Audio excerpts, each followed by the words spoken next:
In the last two movies, I mentioned the difference between client-side and server-side scripting.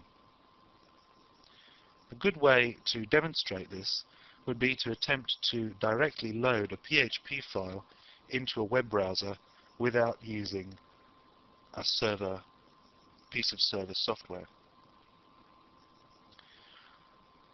All my PHP files are stored within this folder, htdocs.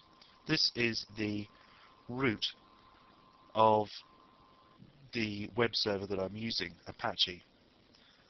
Your document root may look a little different depending on what server software you're running, but all your PHP files should be stored within the document root of your web server. We're going to have a look at enter.php, which is stored within the forum test folder, and we're going to try and drag this directly onto our web browser. As we can see, all the script is echoed directly onto the browser. Obviously not the effect we're looking for. And the reason for this is that the web browser, Internet Explorer, has tried to load the file directly from its location on drive C. However, if we replace this part of the address with the address of our local host, which we can represent either by a numeric value or simply by the word localhost, using forward slashes, something to remember if you're running on Windows, as I am.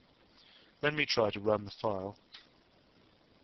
As we can see, the PHP has been interpreted by the server, and this has been echoed to the browser. Now, if we look at the source, and this is something that we could do if we're using client-side scripting, such as JavaScript, we could look at the source, and then we'd be able to see exactly how this page was put together. However, if we look at the source of this page, as we can see, none of the PHP remains.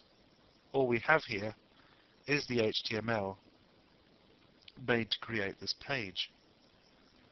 So the PHP was read by the server when we made the request, processed, and then the only thing that arrived at our browser was the HTML that was served by the PHP script. This is a very important difference that you need to grasp before you move on to start making your scripts. In our next movie, you're going to write your very first PHP script.